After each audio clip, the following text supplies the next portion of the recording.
Miezaka isan'andro zaho mba ho tafaly tsy ambesako izay vitan'olo hafa tsy ambesako izay vitan'olo hafa fa tsisy olo afaka hanoratra tantarako ataoko ampiana zay eto am-pelatanako zaza raiky fony ankinany eo aviko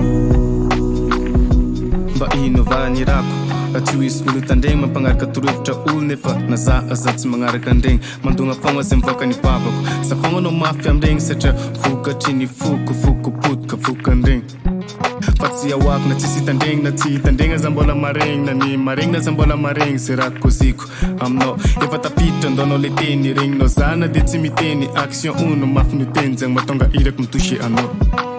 miezaka isan'andro zaho mba ho tafaly tsy ambesako izay vitan'olo hafa tsy ambesako izay vitan'olo hafa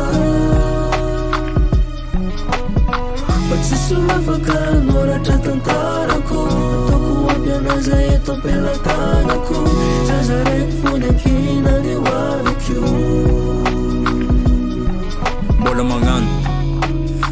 le raha tsy ao an'olo magnano le tsy hita farany tsy vokany asa ty amon'ololo za fa mba mavita le tsy vitany nefa zany ne tsisy dikany raha mikotragna elaela izy de ho kobiny koa fikany igny manoratra sans motiva olo nefa zaby tsy motive nantsova ny ela sy tariko endao kanefa za tsy mety mandeha talenta mitovy ny loha tsy vodiny samby marangitra io vale ko tsy anoatsa toany sorotrako tefa nenazy le raha mitete miezaka isan'andro zaho mba ho tafaly tsy ambesako izay vitan'olo hafa tsy ambesako izay vitan'olo hafa fa tsisy olo afaka hanoratra tantarako ataoko ampiana zay eto am-pelatanako